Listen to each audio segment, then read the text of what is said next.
ಎಲ್ಲರಿಗೂ ನಮಸ್ತೆ. ಬನ್ನಿ ಇವತ್ತಿನ ವಿಡಿಯೋ ನೋಡ್ಕೊಂಬರೋಣ. ಇವತ್ತಿನ ವಿಡಿಯೋ ಸ್ವಲ್ಪ ಕ್ಲೀನಿಂಗು ಹಾಗೆ ಈ ಒಂದು ರೆಸಿಪಿನೂ ಕೂಡ ಹಾಕೀನಿ. ಒಂದು ಸರ್ತಿ ಚೆಕ್ ಮಾಡಿ. ನಿಮಗೇನಾದರೂ ವಿಡಿಯೋ ಇಷ್ಟ ಆದರೆ ದಯವಿಟ್ಟು ಚಾನಲ್ನ ಸಬ್ಸ್ಕ್ರೈಬ್ ಮಾಡ್ಕೊಳ್ಳಿ. ಇವತ್ತಿನ ರೆಸಿಪಿ ಬಂದು ಶಾವಿಗೆ ಉಪ್ಪಿಟ್ಟು. ನಾನಿಲ್ಲಿ ತರಕಾರಿಗಳನ್ನೆಲ್ಲ ಕಟ್ ಮಾಡಿಕೊಂಡು ಚೆನ್ನಾಗಿ ತೊಳ್ಕೊಂಡು ಸ್ಟೀಮರಲ್ಲಿ ಇಟ್ಕೊಂಡಿದ್ದೀನಿ. ನಿಮ್ಗೆ ಯಾವ ತರಕಾರಿ ಮನೆಯಲ್ಲಿ ಅವೈಲೇಬಲ್ ಇದ್ದರೆ ಆ ತರಕಾರಿ ಹಾಕ್ಕೊಳ್ಳಿ. ಶಾವಿಗೆನ ಒಂದು ಸರ್ತಿ ಚೆನ್ನಾಗಿ ಹುರ್ಕೋಬೇಕು. ಗೋಲ್ಡ್ ಕಲರ್ ಬರಬೇಕು, ಅದಿವರೆಗೂ ಹುರ್ಕೋಬೇಕು. ಲೋ ಫ್ಲೇಮ್ ಇಟ್ಕೊಂಡೇ ಹುರ್ಕೊಂಡ್ರೆ ಚೆನ್ನಾಗಿ ಎಲ್ಲ ಕಡೆಯೂ ಹುರ್ಕೊಳ್ಳುತ್ತೆ. ನಾನಿಲ್ಲಿ ಈ ಶಾವಿಗೆ ತೊಗೊಂಡಿದ್ದೀನಿ. ಹಾಗೆ ತರಕಾರಿ ಕೂಡ ಸ್ಟೀಮ್ ಆಗಿದೆಯಲ್ಲ, ಇದನ್ನು ಈಗ ಸೈಡಿಗೆ ತೆಗೆದು ಇಟ್ಕೊಳ್ತೀನಿ. ತರಕಾರಿ ಸ್ಟೀಮ್ ಮಾಡಿ ಏನಕ್ಕಪ್ಪ ಹಾಕ್ಕೊಳ್ತಿದ್ದೀನಿ ಅಂದರೆ ಇದೊಂಥರ ಟೇಸ್ಟ್ ಚೆನ್ನಾಗಿರುತ್ತೆ. ಅದೇ ರೀತಿ ಬಾಯ್ಲ್ ಕೂಡ ಮಾಡ್ಕೋಬೋದು. ಅದೇ ನೀರನ್ನು ಕೂಡ ಯೂಸ್ ಮಾಡ್ಕೋಬೋದು. ನಾನಿಲ್ಲಿ ನೀರೇನು ಯೂಸ್ ಮಾಡಲ್ಲ, ಆದ ಕಾರಣ ಈ ರೀತಿ ಸ್ಟೀಮ್ ಮಾಡ್ಕೊಳ್ತೀನಿ. ನೋಡಿ, ಈ ಸ್ಟೀಮ್ ಮಾಡಿರೋ ನೀರಿತ್ತಲ್ಲ, ಇದಕ್ಕೇ ಹುರಿದಿರೋ ಶಾವಿಗೆನ ಹಾಕ್ಕೊಳ್ತೀನಿ. ಇದನ್ನೇ ಕುದಿಸೋದೆಲ್ಲ ಏನು ಬೇಡ, ಇಷ್ಟೇ. ನೀರು ಸ್ಟವ್ ಆಫ್ ಮಾಡ್ಕೊಂಬಿಟ್ಟು ಆ ನೀರಿಗೆ ಈ ಶಾವಿಗೆನ ಹಾಕ್ಕೊಂಡು ಸ್ವಲ್ಪ ಹೊತ್ತು ಬೇಯಿಸ್ಕೋಬೇಕು.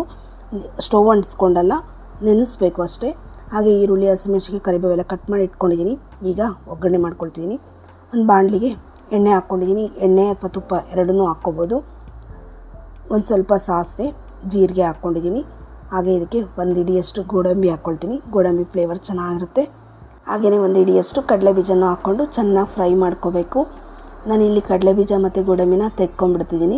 ತರಕಾರಿ ಮತ್ತು ಈರುಳ್ಳಿ ಎಲ್ಲ ಹಾಕ್ತೀವಲ್ಲ, ಸ್ವಲ್ಪ ಸಾಫ್ಟ್ ಆಗುತ್ತೆ ಅಂತ ಇದನ್ನು ತೆಗೆದು ಸೈಡ್ಗೆ ಇಟ್ಕೊಳ್ತೀನಿ. ಲಾಸ್ಟಲ್ಲಿ ಸೇರಿಸ್ಕೊಳ್ತೀನಿ. ಇದಕ್ಕೆ 1 ಸ್ಪೂನಷ್ಟು ಕಡಲೆಬೇಳೆ ಹಾಗೆ 1 ಸ್ಪೂನಷ್ಟು ಉದ್ದಿನಬೇಳೆ ಹಾಕ್ಕೋಬೇಕು. ಇದು ಸ್ವಲ್ಪ ಕಲರ್ ಚೇಂಜ್ ಆದಮೇಲೆ ನಾನಿಲ್ಲಿ ಈರುಳ್ಳಿ ಹಾಕ್ಕೊಳ್ತೀನಿ. ಖಾರಕ್ಕೆ ಎಷ್ಟು ಬೇಕೋ ಅಷ್ಟು ಹಸಿಮೆಣ್ಸಿನ್ಕಾಯಿ ಹಾಗೆ ಸಣ್ಣ ಕುದ್ದು ಕಟ್ ಮಾಡ್ಕೊಂಡಿರೋಂಥ ಒಂದು 3 ಈರುಳ್ಳಿ ಹಾಕ್ಕೊಂಡಿದ್ದೀನಿ. ಈರುಳ್ಳಿ ಎಲ್ಲ ಚೆನ್ನಾಗಿ ಫ್ರೈ ಆಗಬೇಕು, ಅಂದರೆ ಸಾಫ್ಟಾಗಿ ಆಗಬೇಕು. ಅದಿವರೆಗೂ ಫ್ರೈ ಮಾಡ್ಕೋಬೇಕು. ನೋಡಿ, ಶಾವಿಗೆನೂ ಕೂಡ ಇಷ್ಟು ಬೆಂದರೆ ಸಾಕು. ಒಂದು 80% ಬೇಯಬೇಕಷ್ಟೇ. ನಾನು ಸ್ವಲ್ಪ ಬೇಗನೆ ತೆಗಿಬೇಕಿತ್ತು. ಇನ್ನೊಂದು ಸ್ವಲ್ಪ, ನಾನಿಲ್ಲಿ ಸ್ವಲ್ಪ ಜಾಸ್ತಿನೇ ಬೆಂದ್ಬಿಡ್ತು. ಇನ್ನೊಂದು ಸ್ವಲ್ಪ ಬೇಗನೆ ತೆಕ್ಕೊಳ್ಳಿ ನೀವು. ಸ್ಟೀಮ್ ಮಾಡಿರೋ ತರಕಾರಿನೆಲ್ಲ ಈರುಳ್ಳಿ ಫ್ರೈ ಆದಮೇಲೆ ಹಾಕ್ಕೊಳ್ತಿದ್ದೀನಿ. ತರಕಾರಿ ಇದೇ ತೊಗೋಬೇಕು ಅಂತಿರಲಿಲ್ಲ. ನಾನು ತೊಗೊಂಡಿರೋದು ಬೀನ್ಸು, ಕ್ಯಾರೆಟು, ಒಂದು ಆಲೂಗಡ್ಡೆ, ಬಟಾಣಿ ಇಷ್ಟು ತೊಗೊಂಡಿದ್ದೀನಿ. ನಿಮ್ಮ ಹತ್ರ ಕ್ಯಾಪ್ಸಿಕಮ್ ಆದರೂ, ಕ್ಯಾರೆಟು, ಬೀಟ್ರೂಟು ಈ ಥರದ್ದು ಏನು ಬಿದ್ದರೆ ಹಾಕ್ಕೋಬೋದು. ಅದು ನಮಗೇನು ಇಷ್ಟನೋ ಅದು ಹಾಕ್ಕೊಳ್ಳಿ. ನನ್ನ ಮಕ್ಕಳಿಗೆ ಹೂಕೋಸು, ಕ್ಯಾಪ್ಸಿಕಮ್ ಇವೆಲ್ಲ ಸ್ವಲ್ಪ ಇಷ್ಟ ಆಗೋಲ್ಲ, ಆದ ಕಾರಣ ಹಾಕಿಲ್ಲ ಇಲ್ಲಿ ನಾನು. ಹಾಗೆ ರುಚಿಗೆ ತಕ್ಕಷ್ಟು ಉಪ್ಪು ಹಾಕ್ಕೊಂಡಿದ್ದೀನಿ. ಈ ತರಕಾರಿಗೆ ಎಷ್ಟು ಬೇಕೋ ಅಷ್ಟೇ ಹಾಕ್ಕೊಂಡಿದ್ದೀನಿ, ಎಲ್ಲಕ್ಕೂ ಸೇರಿಸಿ ಹಾಕಿಲ್ಲ. ಸ್ವಲ್ಪ ಉಪ್ಪು ಹಾಕಿದ್ರೆ ಚೆನ್ನಾಗಿ ಎಲ್ಲಕ್ಕೂ ಉಪ್ಪು ಹೋಗುತ್ತೆ ಅಂತ ಅಷ್ಟೇ. ಶಾವಿಗೆ ಹಾಕೋಕ್ಕೂ ಮುಂಚೆ ತರಕಾರಿಗೆಲ್ಲ ಸೇರಿಸಿ ಒಂದು ಸ್ವಲ್ಪ ಉಪ್ಪು ಹಾಕಿದ್ದೀನಿ. ಕಲ್ಲರ್ಗೋಸ್ಕರ ಸ್ವಲ್ಪ ಇಲ್ಲಿ ಅರಿಶಿನ ಹಾಕ್ಕೊಂಡಿದ್ದೀನಿ. ಅದು ಶಾವಿಗೆ ಉಪ್ಪಿಟ್ಟು ಫ್ಲೇವರ್ ಕಲರ್ ಚೆನ್ನಾಗಿ ಕಾಣುತ್ತೆ ಅಂತ ಅಷ್ಟೇ. ಇದೆಲ್ಲ ಹಾಕಿ 1 ನಿಮಿಷ ಚೆನ್ನಾಗಿ ಫ್ರೈ ಮಾಡ್ಕೋಬೇಕು. ನಾನಿಲ್ಲಿ ಮೀಡಿಯಮ್ ಫ್ಲೇಮ್ಗಿನ ಕಮ್ಮಿನೇ ಫ್ಲೇಮ್ ಇಟ್ಕೊಂಡಿದ್ದೀನಿ. ಈ ಥರದ್ದು ಏನೇ ಮಾಡಬೇಕಾದ್ರೂ ಫ್ಲೇಮ್ ಕಮ್ಮಿ ಇಟ್ಕೋಬೇಕು. ಸ್ವಲ್ಪ ಇಟ್ಕೊಂಡ್ರೂ ಎಲ್ಲ ಸೀದೋಗೋ ಚಾನ್ಸಸ್ ಇರುತ್ತೆ. ಅದು ಟೇಸ್ಟ್ ಬೇರೆಯೇ ಆಗೋಗ್ಬಿಡುತ್ತೆ. ಉಪ್ಪಿಟ್ಟಿಗೆಲ್ಲ ನೋಡಿಕೊಂಡು ಫ್ರೈ ಮಾಡ್ಕೋಬೇಕು. ನೋಡಿ, ಇಲ್ಲಿ ನಾನು ನೀರನ್ನ ಫಿಲ್ಟ್ರ್ ಮಾಡ್ಕೊಂಡಾದ್ಮೇಲೆ ಶಾವಿಗೆನ ಹಾಕ್ಕೊಳ್ತಿದ್ದೀನಿ. ನೋಡಿದ್ರಲ್ಲ, ಶಾವಿಗೆ ಎಲ್ಲ ಹಾಕಿ ಚೆನ್ನಾಗಿ ಒಂದು ಸರ್ತಿ ಮಿಕ್ಸ್ ಮಾಡ್ಕೋಬೇಕು. ಇದು ಏನು ಹಂಗೇನು ಅಂಟ್ಕೊಂಡು ಬಂದಿಲ್ಲ, ಚೆನ್ನಾಗಿ ಬಿಡಿಯಾಗಿ ಬಂತು. ಆದ್ರೂ ಇನ್ನೊಂದು ಸ್ವಲ್ಪ ಬೇಗ ತೆಕ್ಕೊಬೇಕಿತ್ತು ಅಂತ ಅನ್ನಿಸ್ತು ನನಗೆ. ಈಗ ಶಾವಿಗೆ ಎಲ್ಲ ಹಾಕಿದಾದ್ಮೇಲೆ ರುಚಿ ನೋಡಿಕೊಂಡು ಸ್ವಲ್ಪ ಉಪ್ಪು ಹಾಕ್ಕೊಳ್ತೀನಿ. ಉಪ್ಪು ಹಾಕ್ಕೊಂಡು ಲಾಸ್ಟಲ್ಲಿ ಕೊತ್ತಂಬರಿ ಸೊಪ್ಪು ಹಾಗೆ ಫ್ರೈ ಮಾಡಿ ಇಟ್ಕೊಂಡಿದ್ವಲ್ಲ ಕಡಲೆ ಬೀಜ ಮತ್ತು ಗೋಡಂಬಿನ ಇಲ್ಲಿ ಮಿಕ್ಸ್ ಮಾಡ್ಕೋಬೋದು. ಬ್ರೇಕ್ಫಾಸ್ಟ್ ಎಲ್ಲ ಮುಗಿಸಾದ್ಮೇಲೆ ಮತ್ತೆ ಹೊರಗಡೆ ಹೋಗೋ ಸ್ವಲ್ಪ ಕೆಲಸ ಇತ್ತು. ಹಾಗೆ ಬರಬೇಕಾದ್ರೆ ಸ್ವಲ್ಪ ತರಕಾರಿ, ಹಣ್ಣುಗಳನ್ನೆಲ್ಲ ತೊಗೊಬಂದೆ. ಏನೆಲ್ಲ ತೊಗೊಬಂದೆ ಅಂತ ತೋರಿಸ್ತೀನಿ. ಕರ್ಬೂಜ, ಈ ಸೀಸನಲ್ಲಿ ಕರ್ಬೂಜ ಒಳ್ಳೆ ಸ್ವೀಟಾಗಿ ಸಿಗುತ್ತೆ. ಆದ ಕಾರಣ ಎಲ್ಲಿ ಸಿಕ್ಕರೂ ತೊಗೊಂಬರ್ತಿರ್ತೀನಿ. ಆಗಲೇ 2-3 ಸರ್ತಿ ತೊಗೊಂಡು ಬಂದು ತಿಂದಾಯಿತು. ಇದು 3ನೇ ಸಲನೋ ಏನೋ.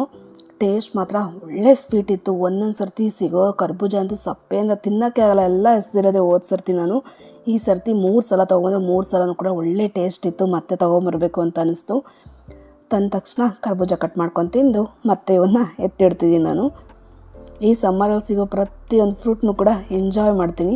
ಸಮ್ಮರಲ್ಲಿ ಅಲ್ವಾ ಫ್ರೂಟ್ಸ್ ಎಲ್ಲ ಚೆನ್ನಾಗಿ ತಿನ್ಬೋದು. ಹಾಗೆ ಟೊಮೊಟೊ ಬಂದು 9 ರೂಪಾಯಿನೋ ಕೆಜಿ. ಟೊಮೊಟೊನೂ ಕೂಡ ತುಂಬ ಚೆನ್ನಾಗಿತ್ತು. ಅದಕ್ಕೋಸ್ಕರ 5 ಕೆಜಿ ತೊಗೊಬಂದೆ. ಟೊಮೊಟೊ ಗೊಜ್ಜೊಂದು ಮಾಡಿಟ್ಬಿಟ್ರೆ ಅದಿತಿಗೆ ವಾರ ಫುಲ್ ಬೇಕಾದರೂ ಅದರಲ್ಲೇ ತಿಂತಾಳೆ ಅವಳು, ಅಷ್ಟಿಷ್ಟ ಅವಳಿಗೆ.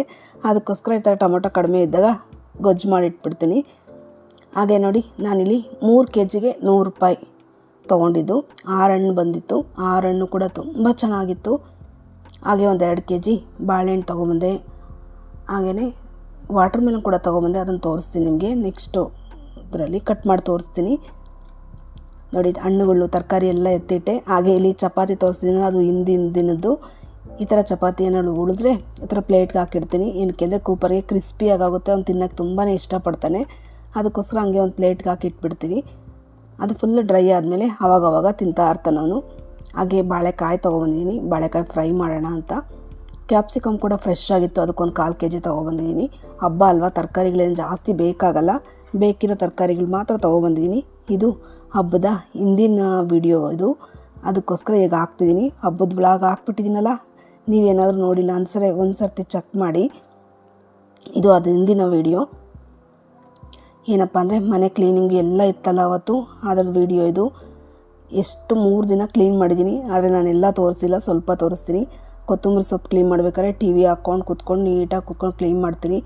ಏನಕ್ಕಪ್ಪ ಅಂದರೆ ಟೈಮ್ ತೊಗೊಳುತ್ತೆ. ಇದು ತುಂಬ ಎಳೆಯ ಸೊಪ್ಪು, ಹಾಗೆ ನಾಟಿ ಸೊಪ್ಪು ಆದ ಕಾರಣ ಚಿಕ್ಕದಾಗಿರುತ್ತೆ. ಟೈಮ್ ತೊಗೊಂಡು ಒಂದೊಂದೇ ಬಿಡಿಸಿಟ್ಕೋಬೇಕು. ಮಣ್ಣು ಮತ್ತು ಆ ಹುಲ್ಲು ಜಾಸ್ತಿ ಇರುತ್ತೆ ಇದರಲ್ಲಿ.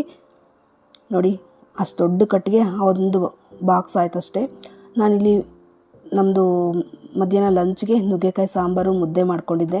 ಅದರದ್ದು ನೆಕ್ಸ್ಟು ಯಾವ್ದಾದ್ರು ವೀಡಿಯೋದಲ್ಲಿ ಹಾಕ್ತೀನಿ. ತುಂಬ ದೊಡ್ಡ ವೀಡಿಯೋ ಆಗುತ್ತೆ ಅಂತ ಹಾಕಿಲ್ಲ. ಇಲ್ಲಿ ಪಾವನಿ ಬಂದು ಮಧ್ಯಾಹ್ನ ನನಗೆ ಇಲ್ಲಿ ಬಟರ್ ಮಿಲ್ಕ್ ಮಾಡಿಕೊಡ್ತಾಳೆ. ಏನಕ್ಕಪ್ಪ ಅಂದರೆ ಮೇಲೆ ಬಟ್ಟೆ ಒಗಿತಾ ಇದ್ದೀನಿ. ಪಾಪ ಮಧ್ಯೆ ಬಂದು ಈ ರೀತಿ ಏನಾದರೂ ಒಂದು ಮಾಡಿಕೊಡ್ತಿದ್ದಾಳೆ. ಈ ಥರ ಇಬ್ಬರು ಕೂತ್ಕೊಂಡು ಮಜ್ಜಿಗೆ ಕುಡಿದು ಬೇರೆ ಕೆಲಸ ಸ್ಟಾರ್ಟ್ ಮಾಡಿದೆ.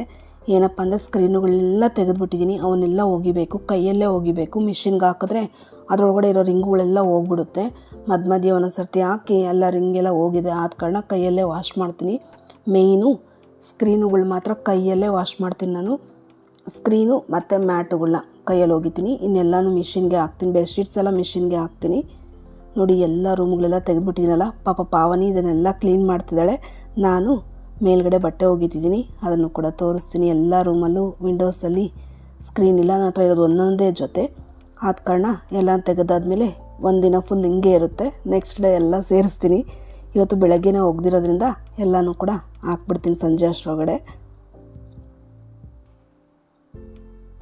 ನಮ್ಮ ಮನೇಲಿ ಫುಲ್ಲು ವಿಂಡೋಗಳೆಲ್ಲ ಕ್ಲೋಸ್ ಆಗಿಲ್ಲ ಅಂದರೆ ಫುಲ್ಲು ಬೆಳಕಿರುತ್ತೆ, ಅಷ್ಟು ಬೆಳಕು ಬರುತ್ತೆ ಮನೆ ತುಂಬ. ಆದ ಕಾರಣ ಕಂಪಲ್ಸರಿ ಸ್ಕ್ರೀನ್ ಬೇಕೇ ಬೇಕು. ನೋಡಿ ಮೇಲ್ಗಡೆ ರೂಮಲ್ಲಿ ಎಲ್ಲ ತಂದು ಹಾಕ್ಕೊಂಬಿಟ್ಟಿದ್ದೀನಿ. ಬೆಡ್ಶೀಟ್ಸು ಎಲ್ಲನೂ ಕೂಡ ಅಲ್ಲಲ್ಲೇ ಇದೆ. ಈ ರೂಮ್ ಕೂಡ ಕ್ಲೀನ್ ಮಾಡಬೇಕು. ಅದನ್ನು ನೆಕ್ಸ್ಟ್ ಮಾಡ್ಕೊಂಡು ಹೋಗೋಣ ಅಂತ ಒಂದೊಂದೇ ಮಾಡ್ಕೊಂಬರ್ತಿದ್ದೀನಿ. ಮಿಷಿನಲ್ಲೂ ಕೂಡ ಬಟ್ಟೆ ಹಾಕ್ತಿದೆ ಅಂದರೆ ಬೆಡ್ಶೀಟ್ಸ್ ಹಾಕಿದ್ದೀನಿ. ಇಲ್ಲಿ ಕೈಯಲ್ಲೇ ಸ್ಕ್ರೀನುಗಳು ಒಗಿತಿದ್ದೀನಿ. ಒಗ್ದಿದ್ದೆಲ್ಲ ಆಗ್ತಾ ಬಂದಿದೆ, ಎಲ್ಲ ಜಾಲಿಸ್ಕೊಂಬರ್ತೀನಿ. ನಮ್ಮ ಮನೇಲಿ 15 ವಿಂಡೋ ಇದೆ, ಅದರಲ್ಲಿ 2 ವಿಂಡೋಗೆ ಮಾತ್ರ ಸ್ಕ್ರೀನ್ ಇಲ್ಲ. ಯಾವುದಪ್ಪ ಅಂದರೆ ಅಡುಗೆ ಮನೆಯಲ್ಲಿ ಮಾತ್ರ. ಇನ್ನೆಲ್ಲ ವಿಂಡೋಗೂ ಸ್ಕ್ರೀನುಗಳಿದ್ದಾವೆ. ತೋರಿಸ್ತೀನಿ ನಮಗೆ. 3 ಲೈನ್ ಫುಲ್ಲು ಸ್ಕ್ರೀನುಗಳೇ ಆಗೋದ್ವು.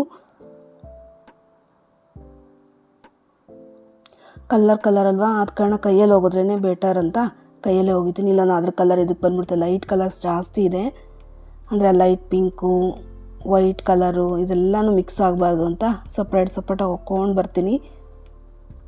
ನೀವೆಲ್ಲ ಸ್ಕ್ರೀನ್ನ ಮಿಷಿನ್ಗೆ ಹಾಕ್ತೀರಾ? ನಾನು ಮೊದಲು ಹಾಕ್ತಾಯಿದ್ದೆ, ಒಂದು ದಾರ ಕಟ್ಬಿಟ್ಟು ಅದರೊಳಗಡೆ ಹಾಕಿದ್ರೆ ಏನಾಗಲ್ಲ ಅಂತ. ಆದರೂ ಕೂಡ ಆ ರಿಂಗ್ಸ್ ಎಲ್ಲ ಹೊರಟೋಗುತ್ತೆ.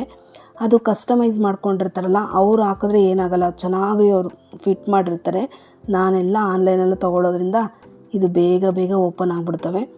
ಆದ ಕಾರಣ ಎಲ್ಲನೂ ಕೈಯಲ್ಲೇ ಒಗಿತೀನಿ ನಾನು. ಸ್ಕ್ರೀನ್ ಪ್ರತಿ ಸರ್ತಿನೂ ಕೂಡ ಕೈಯಲ್ಲೇ ಒಗಿತಾ ಇರ್ತೀನಿ. ಒಂದೊಂದು ಸರ್ತಿ ಒಂದೊಂದು ರೂಮ್ದೇ ಒಕ್ಕೊಂಡ್ಬಿಡ್ತೀನಿ. ಆದರೆ ಈ ರೀತಿ ಹಬ್ಬ ಏನಾದ್ರು ಬಂದರೆ ಎಲ್ಲನೂ ತೆಗೆದು ಒಗಿತೀನಿ. ಪಾತ್ರೆಗಳು ಎಲ್ಲನೂ ಕೂಡ ವರ್ಷಕ್ಕೊಂದು ಸರ್ತಿ ಕ್ಲೀನ್ ಮಾಡ್ಕೊಡ್ತೀನಿ. ಆದರೆ ಈ ವಿಂಡೋಸು ಇವೆಲ್ಲ ಆವಾಗವಾಗ ತೆಗಿತಿರ್ತೀನಿ ಒಂದೊಂದೇ ರೂಮ್ದು. ಆದರೆ ಈ ಹಬ್ಬಗಳು ಬಂದಾಗ ಎಲ್ಲನೂ ಕೂಡ ಒಂದು ಸರ್ತಿ ತೆಗೆದು ವಾಶ್ ಮಾಡ್ತೀನಿ. ನೋಡ್ತಿದ್ದೀರಲ್ಲ, ಈ ರೀತಿ ಸಪ್ರೇಟ್ ಮಾಡ್ಕೊಂಡು ವಾಶ್ ಮಾಡ್ಕೊತ ಬರ್ತೀನಿ. ಸ್ವಲ್ಪ ಡಾರ್ಕ್ ಕಲರ್ಸ್ ಎಲ್ಲ ಮತ್ತೆ ಸಪ್ರೇಟಾಗಿ ಒಗಿತೀನಿ. ನೋಡಿ 3 ಲೈನು ಕೂಡ ಫುಲ್ ಆಗೋಯ್ತು. ಎಲ್ಲ ಸ್ಕ್ರೀನೇ ಫುಲ್ ಇದೆ. ಅಂದರೆ 13 ವಿಂಡೋಗೂ ಕೂಡ ಸ್ಕ್ರೀನ್ ಹಾಕಿದ್ದೀನಿ.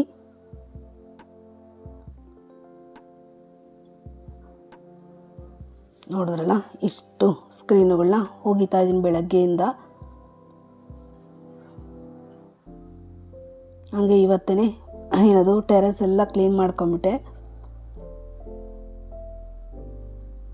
ಇದೆಲ್ಲ ವಾಶ್ ಮಾಡಿದ್ದಾದಮೇಲೆ ಮತ್ತೆ ಒಣಗಿಸೋದು, ಮತ್ತೆ ಎಲ್ಲ ಹಾಕ್ಕೊಂಡು ಬರೋದು. ಸಂಜೆ ಮೇಲೆ ತೋರಿಸ್ತೀನಿ ನೋಡಿ, ಸಂಜೆ ಎಲ್ಲ ವಾಶ್ ಮಾಡಿ ದೀಪ ಎಲ್ಲ ಅಂಟಿಸ್ಕೊಂಡಿದ್ದಾಯಿತು. ಆಗಲೇ ತೋರಿಸಿದ್ನಲ್ಲ ಹೇಗಿತ್ತೆಲ್ಲ ಅಂತ. ಮತ್ತೆ ಎಲ್ಲ ಬೆಡ್ಶೀಟ್ಸ್ ಎಲ್ಲ ಹಾಕ್ಬಿಟ್ಟೆ. ಸೋಫಾ ಮೇಲೆ ವಿಂಡೋಸ್ಗೆಲ್ಲ ಹಾಕ್ಕೊಂಡು ಬಂದಿದ್ದೀನಿ. ಈ ರೀತಿ ಹಾಲಲ್ಲೆಲ್ಲ ಈ ಕಲರ್ ಹಾಕಿದ್ದೀನಿ ನಾನು. ಹಾಗೆ ಕಿಚನ್ಗೆ ಹೋಗ್ಬೇಕಾದ್ರೆ ಈ ಥರ ಎಂಟ್ರೆನ್ಸಲ್ಲಿ ದೊಡ್ಡ ದೊಡ್ಡ ಸ್ಕ್ರೀನ್ಸ್ ಹಾಕಿದ್ದೀನಿ. ಇವೆರಡನ್ನ ಮ್ಯಾಚ್ ಮಾಡಿದ್ದೀನಿ. ಹಾಲಲ್ಲಿ ಎಲ್ಲ ಒಂದೇ ಕಲರ್ ಇರಲಿ ಅಂತ ಆ ರೀತಿ ಮಾಡಿದ್ದೀನಿ. ಆಗಲೇ ನೋಡಿದ್ರಲ್ಲ ರೂಮೆಲ್ಲ ಹೇಗಿತ್ತು ಅಂತ. ಇದನ್ನೆಲ್ಲ ಪಾವನಿ ಪಾಪ ಕ್ಲೀನ್ ಮಾಡ್ಕೊಂಡು ಈಗ ಓದ್ಕೊತಿದ್ದಾಳೆ. ಬಟ್ಟೆ ಎಲ್ಲ ಒಗ್ದಿರೋವೆಲ್ಲ ಸೋಫಾ ಮೇಲೆ ಹಾಕ್ಕೊಂಡಿದ್ದೀನಿ, ಅವನ್ನೆಲ್ಲ ಮಡಚಬೇಕು. ಹಾಗೆ ಬೆಡ್ ಮೇಲೆಲ್ಲ ಬೆಡ್ಶೀಟ್ ಹಾಕಿದ್ದೀನಿ. ಆದಿತಿ ನೋಡಿ ಆಗಲೇ ಎಲ್ಲ ಬೆಡ್ಡೆಲ್ಲ ಹೇಗೆ ಮಾಡಿದ್ದಾಳೆ. ಮಕ್ಕಳಿದ್ರೆ ಇದೇ ರೀತಿನ ಹಾಳಾಗ್ತಾನೇ ಇರುತ್ತೆ, ಕ್ಲೀನ್ ಮಾಡ್ತಾನೇ ಇರಬೇಕು. ಬನ್ನಿ ಈಗ ವಾಟರ್ ಮೆಲನ್ ಕಟ್ ಮಾಡಿ ತೋರಿಸ್ತೀನಿ. ಏನಪ್ಪ ಅಂದರೆ ವಾಟರ್ ಮೆಲನ್ ಮಾತ್ರ ಹೆಂಗೆ ತೊಗೊಂಡ್ರು ನಾನು ಪ್ರತಿ ಸರ್ತಿನೂ ಅದರಲ್ಲಿ ಏನಾದರೂ ಒಂದು ಪ್ರಾಬ್ಲಮ್ ಇದ್ದೇ ಇರುತ್ತೆ. ಇಲ್ಲ ಹಣ್ಣು ಚೆನ್ನಾಗಿದ್ದರೆ ಸ್ವೀಟ್ ಇರೋಲ್ಲ, ಸ್ವೀಟ್ ಚೆನ್ನಾಗಿದ್ರೆ ಹಣ್ಣು ಚೆನ್ನಾಗಿರಲ್ಲ, ಏನೋ ಒಂದು ಆಗ್ತಾನೇ ಇರುತ್ತೆ. ಅದಕ್ಕೋಸ್ಕರ ನಾನು ವಾಟರ್ ಮೆಲನ್ ಜಾಸ್ತಿ ತೊಗೊಳಕ್ಕೆ ಹೋಗಲ್ಲ, ಅದರಲ್ಲೂ ಹೊರಗಡೆ ಅಂತೂ ತೊಗೊಳಕ್ಕೆ ಹೋಗಲ್ಲ. ಈ ಸರ್ತಿ ಆರ್ಡ್ರ್ ಮಾಡ್ಕೊಂಡಿದ್ದೀನಿ, ಅದು ಯೆಲ್ಲೋ ಕಲರ್ದು. ಒಂದು ಸರ್ತಿ ಯೆಲ್ಲೋ ಕಲರ್ ಕೂಡ ಟೇಸ್ಟ್ ನೋಡೋಣ ಅಂತ ಆರ್ಡ್ರ್ ಮಾಡಿದ್ದಾರೆ. ನಾನು ಇದೇ first time yellow colour watermelon ತಿಂದಿರೋದು. ನೀವೇನಾದರೂ ತಿಂದಿದ್ರೆ ಕಮೆಂಟ್ ಸೆಕ್ಷನಲ್ಲಿ ತಿಳಿಸಿ ಹೇಗಿರುತ್ತೆ ಅಂತ. ನಾನು ಫಸ್ಟ್ ಟೈಮ್ ತಿಂದರೂ ಬೆಸ್ಟ್ ಅಂತ ಅನ್ನಿಸ್ತು, ಅಷ್ಟು ಸಾಕಾಗಿತ್ತು. ಈ ವರ್ಷ ತಿಂದು ವಾಟರ್ ಮೆಲನಲ್ಲಿ ಇದೇ ಚೆನ್ನಾಗಿದ್ದು ಅಂತ ಹೇಳ್ತೀನಿ. ಆಗಲೇ 2-3 ಸರ್ತಿ ತೊಗೊಂಡು ಬಂದು ತಿಂದಾಯಿತು, ಆದರೆ ಯಾವುದ್ರೂ ಕೂಡ ಅಷ್ಟು ಚೆನ್ನಾಗಿರಲಿಲ್ಲ. ಆದರೆ ಈ ಸರ್ತಿ ಇದು ಮಾತ್ರ ಸಾಕಾಗಿತ್ತು. ಸ್ವಲ್ಪ ಕ್ರಿಸ್ಪಿ ಆಗಿತ್ತು, ಸ್ವೀಟ್ ಅಂತೂ ಸಾಕಾಗಿತ್ತು, ಚೆನ್ನಾಗಿತ್ತು, ಜ್ಯೂಸಿಯಾಗಿತ್ತು, ತಿನ್ನಲಿಕ್ಕೆ ಚೆನ್ನಾಗಿತ್ತು, ಇಷ್ಟ ಆಯಿತು ನನಗೆ. ನೆಕ್ಸ್ಟ್ ಟೈಮ್ ಕೂಡ ಆರ್ಡ್ರ್ ಮಾಡ್ಕೋಬೇಕು ಅಂತ ಅನ್ನಿಸ್ತು.